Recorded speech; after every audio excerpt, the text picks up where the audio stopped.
अब प्रश्न करा कि यदि किसी विशेष कोड भाषा में प्लस गुणा को प्रस्तुत करता है, माइनस प्लस को प्रस्तुत करता है और गुणा भागित को प्रस्तुत करता है और भागित माइनस को प्रस्तुत करता है, तो यहाँ पर इस समीकरण को सोल्व करने पर जो प्रश्नवाचक चिन्ह दिया है यहाँ पर कौन सा यहाँ पर संख्या होगी यह हमें बताना। ठीक है, यानी कि समीकरण को सोल्व करने पर कौन सी संख्या होगी ये बताना है। तो सबसे पहले आपको क्या करना है, ये हमारा मैथमेटिकल ऑपरेशन का क्वेश्चन है, तो यहाँ पर आपको क्या करना है, हमेशा जो कहा गया है उसकी सुनकर फिर आपको बोडमास रूल पे सोल्व कर लेना है।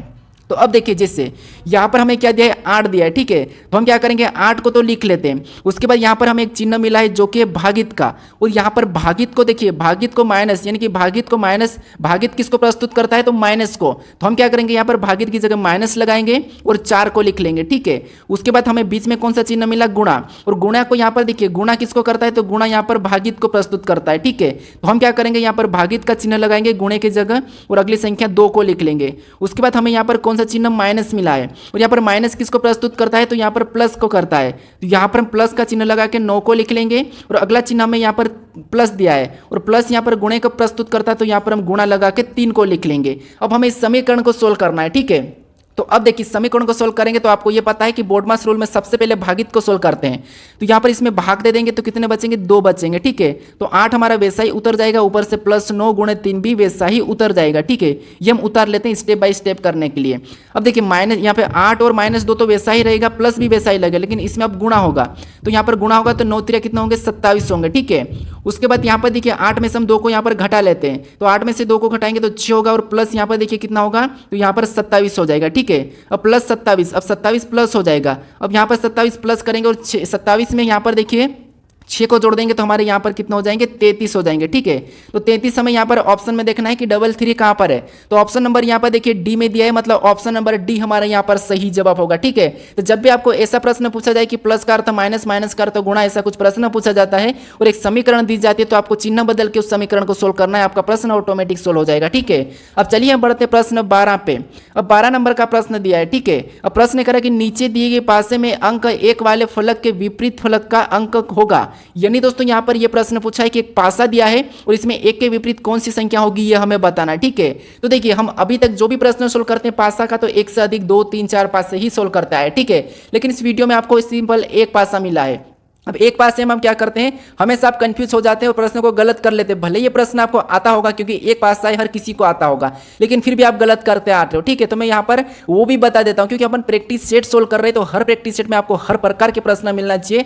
और ऐसे प्रैक्टिस सेट तैयार कर रहा हूँ मैं कि आपको हर प्रैक्टिस सेट में अलग अलग प्रश्न मिल रहे हैं और इन प्रश्नों के कारण आपकी परीक्षा में अच्छे नंबर आएंगे, ये लिख के रख लेना। ठीक है, तो अब देखिए जैसे यहाँ पर हम 2 पासे को तो सोल्व करते हैं तो कॉमन देखते हैं, लेकिन एक पासा मिले तो फिर आपको क्या करना है, सामान्य देखना या मानक पासा है। तो यहाँ पर देखिए आपको सामान्य और मानक का पता होगा, जिसका आपस की संख्या का योग 7 होता है, 2 फलक का योग, वो क्या कहलाता है, 7 मतलब सामान्य कहलाता है। अगर 7 नहीं होता है, ठीक है, तो वो क्या कहलाता है, मानक कहलाता है। ठीक है, तो अब देखिए जैसे यहाँ पर देखते हैं, तो यहाँ पर 1 और 6 को आपस में जोड़ देते हैं तो हमारे यहाँ पर कितने होते हैं, 7 होते हैं। इसका मतलब ये कि कौन सा पासा है, ये सामान्य पासा है। अब सामान्य पासे में आपको याद रखना कि जिस अंक के भी विपरीत पूछा जाता है उसका विपरीत कभी भी हम यहाँ पर नहीं बता सकते एग्जैक्ट। ठीक है, तो आपको यहाँ पर विपरीत कैसे बताना है, जो अंक यहाँ पर दिखे और जो यहाँ पर दिखे, इसके अलावा जो जो अंक नहीं दिख रहे हैं वो आपको संभावना में बताना है। जैसे हमें कौन कौन सा नहीं दिख रहा है, तो आप कहोगे 3 नहीं दिखा, फिर उसके बाद 4 नहीं दिखा, उसके बाद यहाँ पर 5 नहीं दिखा, तो या तो 1 के विपरीत 3 होगा, या तो 4 होगा, या तो 5 होगा। ठीक है, 1 के विपरीत 3 में से कोई सा भी हो सकता है, क्योंकि हम सामान्य पासे में एग्जैक्ट नहीं बताएं, तो इसीलिए यहाँ पर देखिए इस टाइप का, यानी कि ऑप्शन नंबर हमारा यहाँ पर देखिए कौन सा वाला, डी वाला यहाँ पर सही होगा। ठीक है, अब चलिए हम बढ़ते हैं प्रश्न 13 पे।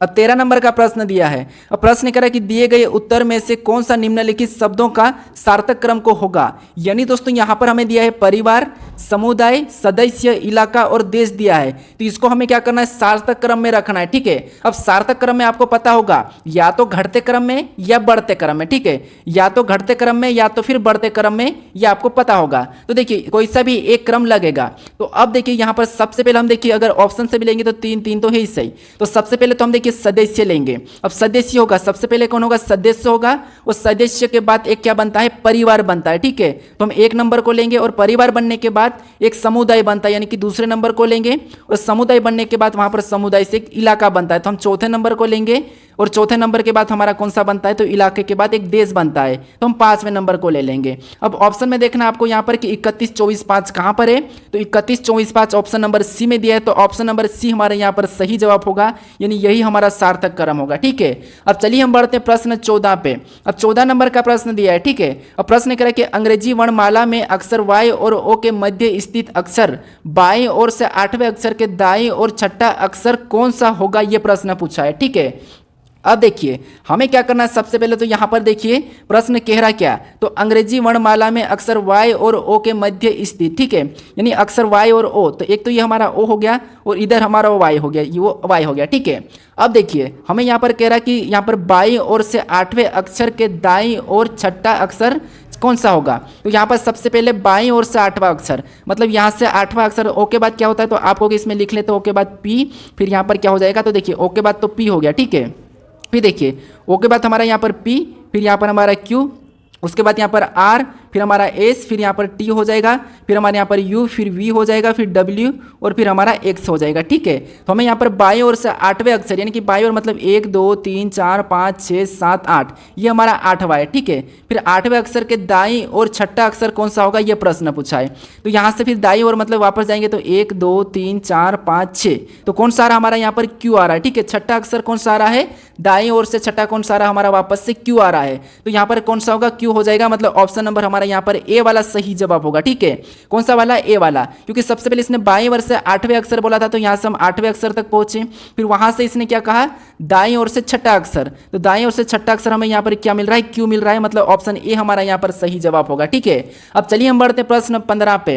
अब 15 नंबर का प्रश्न दिया है। ठीक है, अब प्रश्न कह रहा है कि निम्नलिखित विकल्पों में से वह शब्द चुनिए जो दिए गए शब्दों के अक्षरों का प्रयोग करके नहीं बनाया जा सकता, यानी दोस्तों यहाँ पर जितने भी जैसे मिस फॉर्च्यून दे रखा, ठीक है, तो इसके में जितने भी ये अक्षर है, इन अक्षरों का प्रयोग करके हमें यहाँ पर नहीं बनाया जा सकता, ये बताना है। तो इन अक्षर में यहाँ पर देखिए शब्द में जितने भी लेटर दिए हैं वही के वही लेटर इन विकल्प में होना चाहिए, अगर नहीं हुए तो वो नहीं बनाया जा सकता। ठीक है, तो यहाँ पर देखिए हम ध्यान से देखेंगे तो यहाँ पर हमें क्या मिल रहा है, ए देखने को मिला है, और इसमें कहीं पर भी ए नहीं है, तो यही हमारा नहीं बनाया जा सकता। ठीक है, बाकी इसको बना सकते, इसको बना सकते, इसको बना सकते, लेकिन ऑप्शन नंबर हम डी को नहीं बना सकते, इसीलिए ऑप्शन नंबर डी हमारा यहाँ पर सही जवाब होगा, क्योंकि हमें यहाँ पर नहीं बनाया जा सकता, ये प्रश्न पूछा था। ठीक है, अब चलिए हम बढ़ते प्रश्न 16 पे।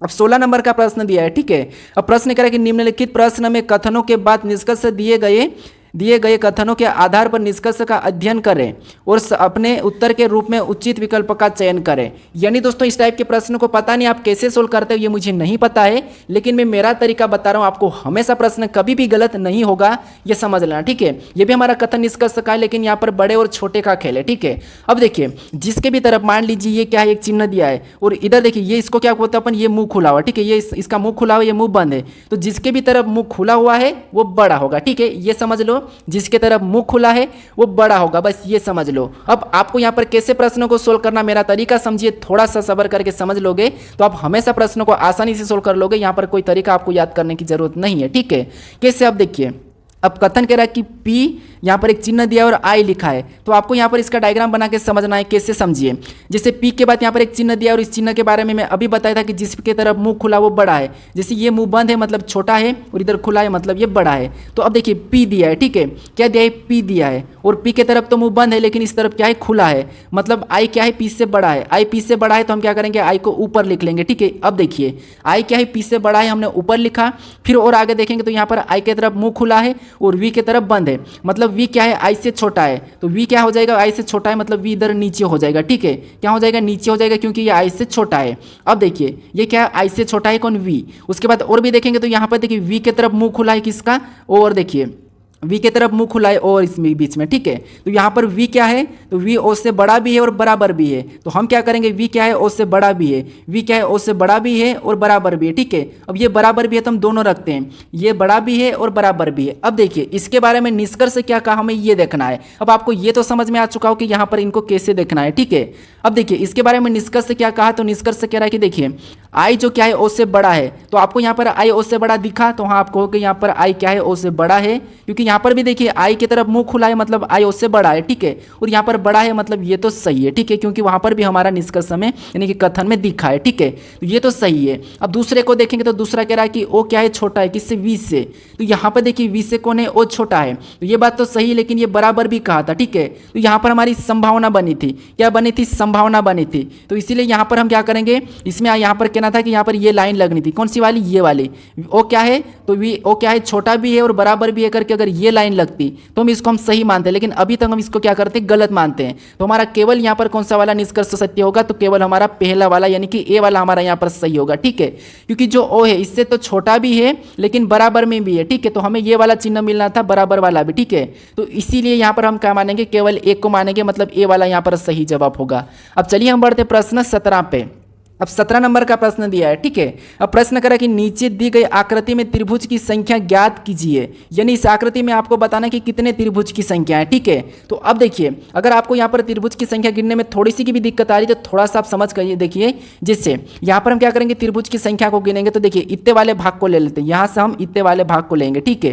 तो यहाँ पर इतने वाले भाग को लेंगे तो जैसे एक तो हमारा ये बना, एक हमारा ये बना, 2 हो गए, उसके बाद एक हमारा यहाँ से ये बड़ा वाला बन रहा है, ठीक है, कौन सा वाला, बड़ा वाला, मतलब इसमें टोटल हमारे कितने, 3 है। तो उसी प्रकार यहाँ पर देखिए इसमें भी कितने होंगे, 3 होंगे, और इसमें भी कितने होंगे, 3 होंगे, और यहाँ पर भी कितने होंगे, 3 होंगे, और यहाँ पर भी कितने होंगे, 3 होंगे, और यहाँ पर भी कितने होंगे, 3 हो जाएंगे, ठीक है। तो क्योंकि ये यहाँ से भी 3 है, और ये यहाँ से भी 3 है, और यहाँ से भी ये 3 है, और यहाँ से भी ये 3 है, और यहाँ से भी ये 3 है, मतलब 3 3 3 3 हमने गिन लिया। अभी यहाँ से कहीं हमारा नहीं बन रहा है, तो यहाँ पर देखिए 3 3 दून 6 3 3 3 12 3 15 3 6 18, मतलब इस आकृति में कितने त्रिभुज की संख्या है, तो 18 है, ठीक है, कितनी 18, तो हमने आसानी से गिन लिया है, ठीक है। तो ऑप्शन नंबर हमारा यहाँ पर सी वाला क्या होगा, सही जवाब होगा, ठीक है। तो ऐसी आकृति मिले तो आपको वहां पर क्या करना है, इससे पहले तो आपको इस एक भाग को तोड़ के देखना है कि इसमें कितने हैं, अगर इसमें 3 है तो फिर सभी में 3 ही होंगे, ठीक है, फिर आपको कहीं से बन रहा है कि नहीं ये भी चेक कर लेना है। अब चलिए हम बढ़ते हैं प्रश्न 18 पे। अब 18 नंबर का प्रश्न दिया है, ठीक है। अब प्रश्न करा कि सही दर्पण प्रतिबिंब का चयन करें, यानी दोस्तों यहाँ पर जो हमें अक्सर अंक दिया है इसका दर्पण प्रतिबिंब इधर कैसा बनेगा ये प्रश्न पूछा है। अब देखिए मैं आपको इतना चिल्ला रहा हूँ कि मेरा गला बैठ चुका है, ठीक है, सॉरी मैं आपको अभी अच्छा नहीं बोल पा रहा हूँ लेकिन मेरा गला ही बैठ चुका है इस बार तो। अब हमें प्रश्न 19 दिया है, ठीक है। अब प्रश्न करें कि कागज के एक टुकड़े को मोड़कर छेद किया जाता है, जैसा कि नीचे प्रश्न आकृति में दिखाया गया है, कि दिए गए उत्तर आकृति से बताएं कि खोलने पर यह कैसा दिखाई देगा। यानी दोस्तों ये पेपर कटिंग और फोल्डिंग का प्रश्न है। हालांकि आप ऐसे प्रश्नों में काफ़ी गलती करते हैं, लेकिन फिर भी मैं यहाँ पर आसान तरीका बताऊंगा कि आप पेपर और कटिंग के फोल्डिंग के प्रश्नों को कैसे सोल्व करोगे, ठीक है। जिससे आपको यहाँ पर कुछ नहीं करना है। यहाँ पर देखिए एक बार मोड़ा, फिर ये दूसरी बार मोड़ा, 2 बार मोड़ दिया, मतलब यहाँ पर एक बार मोड़ने पर तो यहाँ पर 2 बिंदियाँ बन जाएगी, फिर मोड़ेंगे तो 2 की 4 हो जाएगी, 4 बिंदियाँ, यानी कैसी एक लाइन से बन जाएगी, ठीक है। यही देखना है, फिर आपको ऑप्शन में देखना है कि कहाँ पर गलती है। तो यहाँ पर नीचे की ओर बनी नहीं होगा, ऊपर नीचे बनी नहीं होगा, यहाँ पर भी ऊपर नीचे बनी नहीं होगा, केवल हमारा ऑप्शन नंबर बचा है सी, मतलब यही वाला हमारा यहाँ पर क्या होगा, सही जवाब होगा, ठीक है। प्रश्न आसान होता है, बस आपको थोड़ा सा देखना है, अच्छे से ध्यान से देखना है, आपको कुछ ही सेकंड में उत्तर मिल जाएगा, ठीक है। अब चलिए हम बढ़ते हैं प्रश्न 20 पे। अब 20 नंबर का प्रश्न दिया है, ठीक है। अब प्रश्न कह रहा है कि निम्नलिखित आकृति में कितने आयत है, यानी इस आकृति में कितने आयत है ये मुझे कमेंट करके दोस्तों बताए, ठीक है, क्योंकि अभी मेरा गला भी बैठ चुका है। आप मुझे कमेंट करके बताइए, बाकी मैं आपके कमेंट का जवाब दे दूंगा, ठीक है। अगर आप इस चैनल को अभी तक सब्सक्राइब नहीं करो तो यहाँ पर इस लोगो पर, पेड़ वाले लोगो पर क्लिक करके जरूर सब्सक्राइब कर लीजिएगा दोस्तों, ठीक है। अगर आप इससे वाले पहले वाले वीडियो को यानी कि पहले वाले पार्ट को नहीं देखे हो तो यहाँ पर क्लिक करके उस पार्ट को भी जरूर देख लीजिएगा। अगर आपको इसकी प्लेलिस्ट चाहिए तो यहाँ पर क्लिक करके उस प्लेलिस्ट को भी जरूर सेव कर लीजिएगा। अगर आप इस वीडियो को अभी तक शेयर नहीं करें तो आप लास्ट टाइम इस वीडियो को शेयर कर दीजिएगा अपने दोस्तों तक, ठीक है। अब चलिए हम मिलते हैं नेक्स्ट वीडियो में।